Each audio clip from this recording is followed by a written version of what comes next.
Have you ever heard of a king dying of love? Imagine, it was a particularly cold January morning in the year 1367.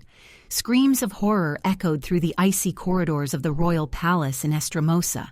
King Afonso IV of Portugal, once known as the Brave, was writhing in terrible convulsions. He writhed in pain, clutching his stomach with torn cries, his body shaking on the marble floor. The court servants, frozen with horror, did not know what to do. A wheeze escaped from the king's cracked lips. "I am burning! I am burning from within!" Black foam appeared on his face, his skin turned ashen, and invisible claws seemed to tear his insides apart. For 7 days the deadly poison, a hellish mixture of arsenic and poisonous herbs, slowly ate away at him from the inside, turning his organs into rotten black pulp. When it was over, the king's body was so disfigured and decomposed that even the most experienced embalmers could not prepare it for a royal funeral. But the most terrible thing was not how he died, but who killed him. It was his own son, Pedro, the man who would later be called the Just. What horror must have occurred for the crown prince to raise his hand against his own father? What pain could turn a son into a patricide? To understand this, we must go back in time, to the beginning of a tragedy as dramatic as any of Shakespeare's plays, to a story of mad love, betrayal, and revenge that still haunts the Portuguese to this day. At the center of this drama stands a woman whose name still stirs up a storm of emotions, Inés de Castro. Her death, ordered by King Afonso himself, was the trigger for one of the bloodiest vendettas in the history of the Iberian Peninsula.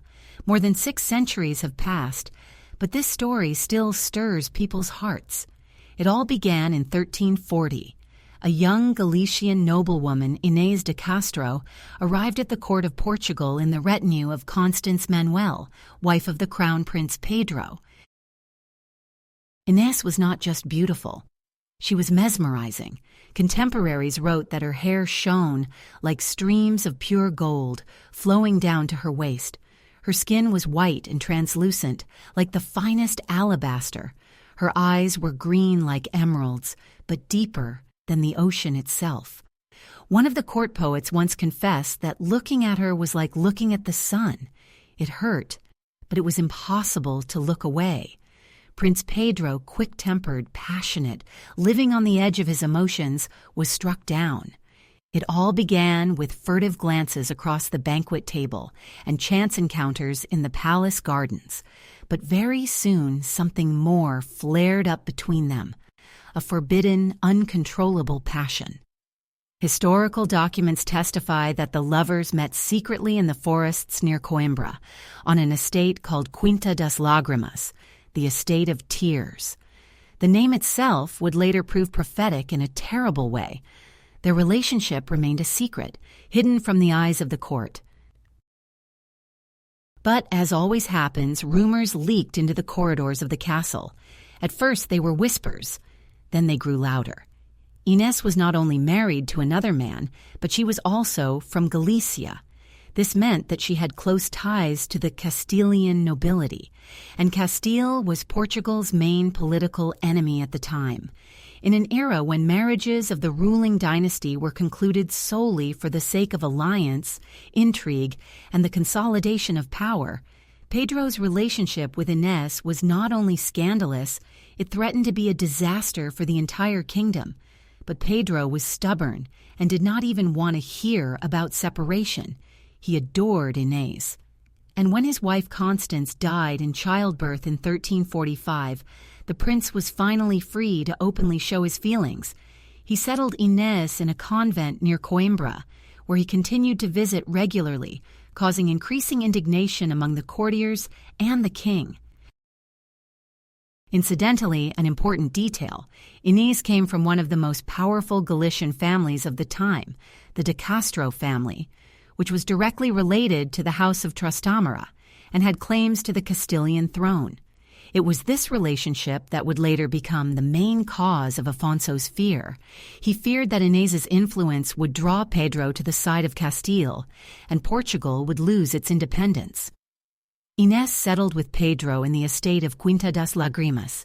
There they lived as a married couple and had 4 children. Pedro increasingly referred to her as his lawful wife, which not only shocked the courtiers, but also began to seriously alarm his father, King Afonso IV. The monarch watched what was happening with growing concern. His advisors kept whispering in his ear that Inés's brothers, who were noble and ambitious Castilian nobles, were gaining more and more influence over Pedro, and therefore over the government of Portugal. Rumors spread that they were plotting to eliminate the younger Infante Fernando, Pedro's son by his lawful wife Constance, and put one of Inés's children on the throne. Whether this was true or not no longer mattered. Such rumors struck at the most vulnerable spot of every medieval monarch, the fear of foreign interference and the threat to the legitimate dynasty. At first, Afonso tried to resolve everything peacefully. He sent Inés back to Galicia, hoping that distance and time would cool his son's ardor. But this was a huge mistake. Pedro lost his mind with longing. He immediately abandoned all his affairs, left the court, and set off in search of Inés. When she secretly returned to Portugal, they settled even further from the royal eye, in Coimbra, and no longer hid their feelings.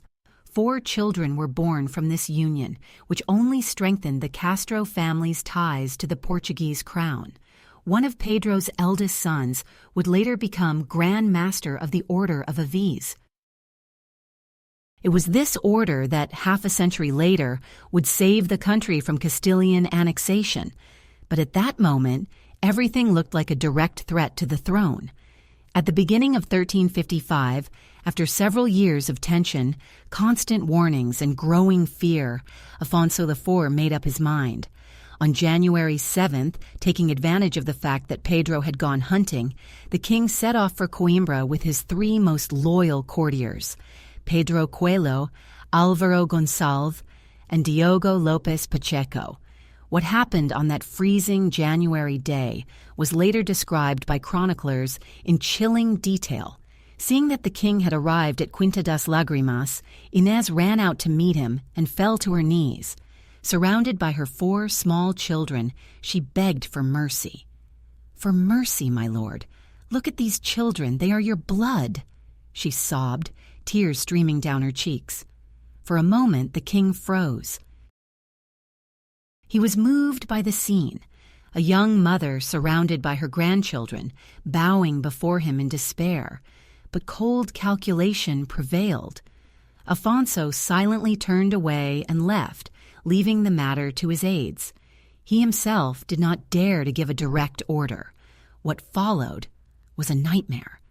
One of the maids, who had hidden behind a tapestry, later recounted how 3 men grabbed Inés by the hair, dragged her away from her children, and despite her screams and pleas, stabbed her in the chest and neck with daggers. Her blood, according to legend, flowed in streams through the garden, staining the water of the spring red, which has since been called the Fountain of Tears. It still exists today. When Pedro returned from hunting and found the body of his beloved, he was beside himself. For 3 days he did not eat or drink, locking himself in a room with her body. He did not let anyone in, and even threatened those who tried to enter with a weapon. They say that during those days he aged 10 years. When he finally allowed the body to be carried away, he swore to take cruel revenge. His oath was not just words. A short but bloody civil war began. Pedro joined forces with rebellious nobles and the Inés brothers and raised an open rebellion against his father. Villages burned, castles collapsed, and the Portuguese land was once again drenched in blood, this time for a woman who could no longer be saved. Chronicle writers of the time wrote that the devil himself had possessed Pedro. On the battlefield, he fought with desperate fury, as if seeking death. One monk who witnessed the battle left this account. His face was so contorted with rage that he looked more like a demon than a Christian prince. And all this was only the beginning of his revenge. Finally, after months of fierce fighting, Queen Beatrice, Pedro's mother, entered the scene. It was she who managed to do the impossible, convince her son and husband to agree to a truce. They had to reconcile, but King Afonso had one condition, that Inés's murderers be granted forgiveness.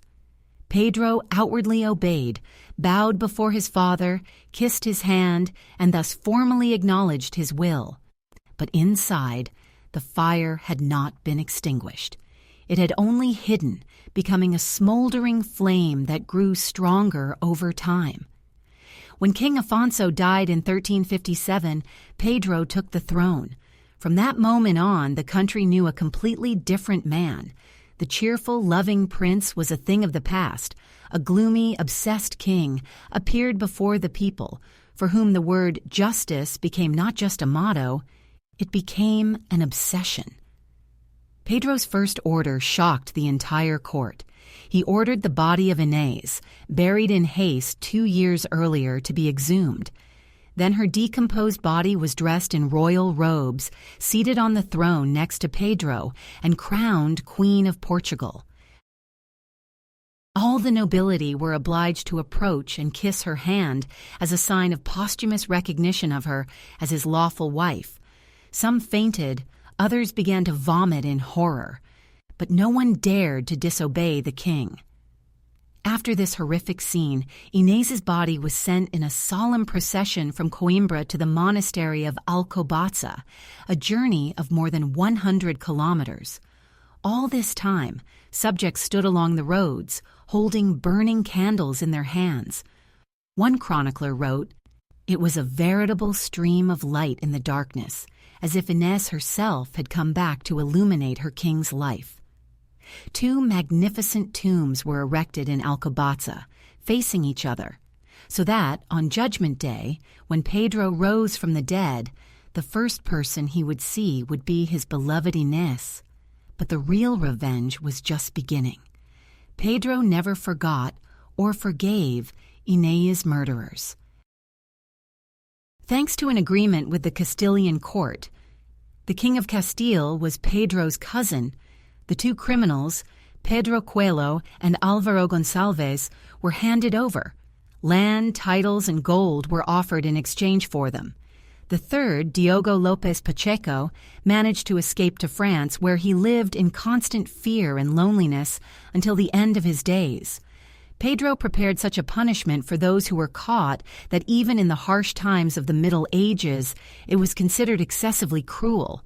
It all happened in the courtyard of the castle of Santarém, under the personal supervision of the king. First they were beaten with belts, soaked in salt water and vinegar, until the skin on their backs turned into a bloody mess. Then their bones were methodically broken with iron hammers, starting with their toes and working their way up. All this happened while Pedro dined calmly, as if watching a regular performance. From time to time, he asked the prisoners questions without showing the slightest sympathy. But the worst came at the end, when the mutilated, almost lifeless Pedro Coelho, with his last ounce of strength, spat in the king's face and called him a tyrant. Pedro gave an order that shocked even his closest supporters. Coelho's heart was torn out of his chest while he was still alive, and Gonçalves' heart was torn out from behind his back. Both hearts were still beating when they were shown to the dying men. According to one chronicler, Pedro then said, "There he is, black and tiny like the soul of a traitor." From that moment on, Pedro was forever known as the Just. But this justice will always be tinged with the fury of a man who has lost everything. This bloody massacre forever changed the image of Pedro I. In Castile, he came to be known as the Cruel, while in Portugal, he was called the Just. This difference speaks volumes about how differently societies evaluate the same actions. After his revenge, Pedro focused on ruling, and oddly enough, despite all his cruelty, or perhaps because of it, he became known as one of the most just kings in the country's history. Pedro traveled all over Portugal. He often dressed up as a commoner, a merchant, a pilgrim, or even a vagrant, to hear what his people really thought. He was merciless toward injustice, no matter whether the guilty party was a peasant or a nobleman. Everyone was judged by the same standards. For his time, this was truly revolutionary. 10 years after the execution of Inés's murderers, Pedro ruled Portugal. These years were a time of paradoxes.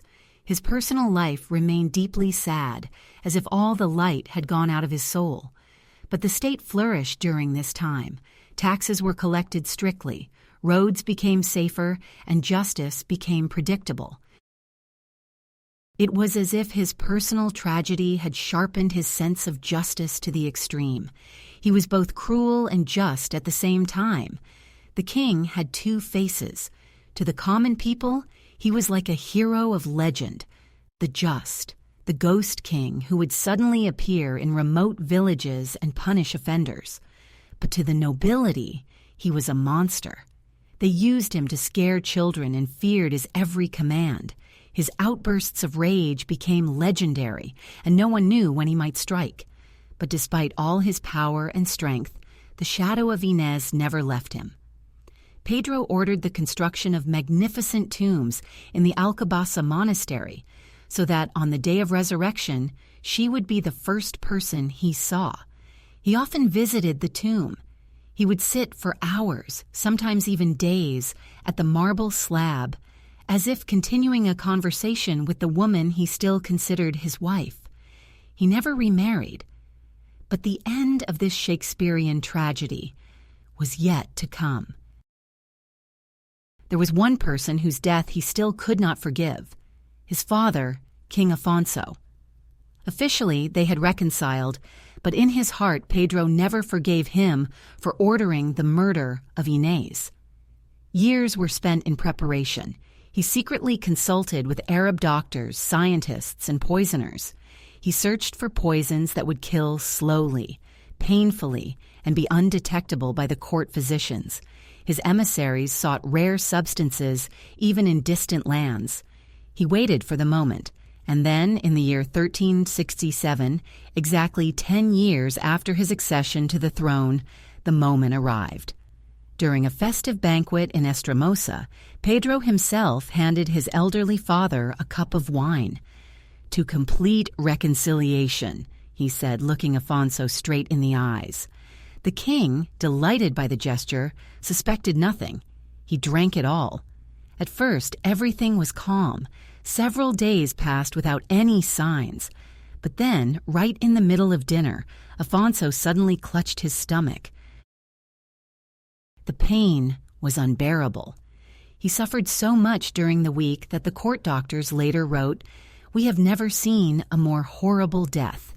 His body swelled up, his skin turned gray-purple, and he vomited blood and something that looked like pieces of his internal organs. In his last hours, according to witnesses, the king looked at Pedro and said in a barely audible voice, "Now we are even." Pedro, with a stony face, silently watched the agony. When someone asked if they should call the doctors again, he replied coldly, "It's useless. Everything has already been done." After Afonso's death, Pedro ordered a royal funeral to be held according to all the rules. He declared national mourning. Everything looked decent, as if nothing had happened, but those who knew him closely noticed that for the first time since Inés's death, he sometimes smiled. The end of Pedro the Hurt came almost unexpectedly. Throughout his reign, despite his mental anguish, he held on surprisingly well, as if nature itself had given him the strength to live just long enough to carry out his revenge and immortalize Inés's name. But in the spring of 1367, 10 years after his father's death, Pedro's health suddenly deteriorated. In the last weeks of his life, he refused to go to bed, even when he could barely stand. Every day he ordered that he be carried to the throne room, where he continued to review petitions and administer justice. "Justice cannot wait for the king to rest," he told his advisers, who begged him to take care of himself. However, as the end approached, Pedro seemed to find a strange calm. For the first time in many years, his anger disappeared, his thirst for revenge faded, and only a quiet, clear determination remained. He summoned his children, both those from Constance and those from Inés, and personally divided the lands and responsibilities among them, taking an oath from each to preserve peace. Death overtook him on January 18, 1367. He was 46 years old. He asked for the windows and curtains to be opened so that he could see the dawn one last time. According to the monk who was present, Pedro smiled. It was only the second time he had smiled since Inés's death. His last words were simple: "Now I am going to her." In accordance with his wishes, the king's body was not dressed in luxurious royal robes. Instead, he was dressed in a simple white cloak, the same one Inés had worn on the day they met. His coffin was carried along the same road that Inés's body had been carried along years earlier, from Coimbra to the Alcobaça monastery. Everything was exactly as he had planned. Pedro was buried in a magnificent tomb opposite the one he had once built for Inés. Their tombs face each other so that on Judgment Day, when the dead rise, he will be the first to see his beloved. The tombstones were decorated by the best craftsmen of the time, depicting scenes from the lover's life and the Last Judgment, when, as Pedro believed, their souls would be reunited. The story of Pedro and Inés became one of the most powerful myths in Portuguese history. It is more than a chronicle of love and death. It is a living legend that has transcended time and become part of the cultural code of an entire nation. Few love stories in Europe have resonated so deeply in people's hearts and inspired so many works of art. Portugal's greatest poet, Luís de Camões, dedicated some of the most poignant verses of his epic poem, Os Lusíadas, to the story of Inés. In the third canto, he recounts her fate with incredible poeticism. "You were beautiful, Inés, in your tranquility, gathering the fruits of your naive youth, in that joyful deception of the soul that fortune does not allow to last long. In the melancholy meadows above Mondego, your eyes, which had never known tears, taught the mountains and the grass the name you carried in your heart. The spring in Quinta das Lágrimas, where Inés was killed, still flows through the garden today. The place has become a real shrine for lovers from all over the world. They say that the stones at the bottom of the spring are forever stained red from the blood of Inés's swan neck. That's what poets called her because of her tenderness, grace, and tragic death. Even centuries later, standing by these waters, you can feel that her story is still alive. The tombs of Pedro and Inés in Alcobaça are still considered some of the most impressive examples of Gothic sculpture in Portugal. Decorated with bas-reliefs depicting scenes from their lives and the Last Judgment, they forever immortalize Pedro's promise to be with Inés in eternity. According to one legend, when archaeologists opened these tombs in the 19th century, they found that the lovers' bones were indeed lying as if they were looking at each other. Even in death, they were not separated. But perhaps the most important legacy of this story is not in stone. It is in people's memories. It is a story that speaks of the deepest human passion and of how love, the greatest of all emotions, can turn into its opposite when it is marred by pain, betrayal, and blood. Pedro's fate is not just a romantic drama. It is a parable about the price of revenge. He achieved everything he wanted. He avenged Inés by killing her murderers, poisoned the father who signed her death warrant, and immortalized his love for centuries. But the chronicles say that he never found happiness. Even in moments of complete victory when his enemies were destroyed, he never truly smiled. Only bitterness and emptiness remained forever. Centuries have passed, but the Portuguese still argue, who was Pedro? A monster? A romantic? A cruel despot, or the embodiment of justice? The truth, as is often the case in history, lies somewhere in between. One thing remains certain. The love between Pedro and Inês and everything that followed changed the course of Portuguese history forever. This legacy, full of passion, pain, grandeur, and tragic beauty, still stirs the imagination almost 7 centuries later. As Camões wrote in the Lusíads, "You were beautiful, Inês, in your tranquility, gathering the fruits of your naive youth in that joyful deception of the soul that fortune does not allow to last long." And in these lines lies perhaps the most bitter truth of this whole story: the illusion of the soul, the illusion that happiness can last forever. The memory of Pedro and Inés is an eternal reminder. Even the deepest love is not protected from power, politics, and the thirst for revenge.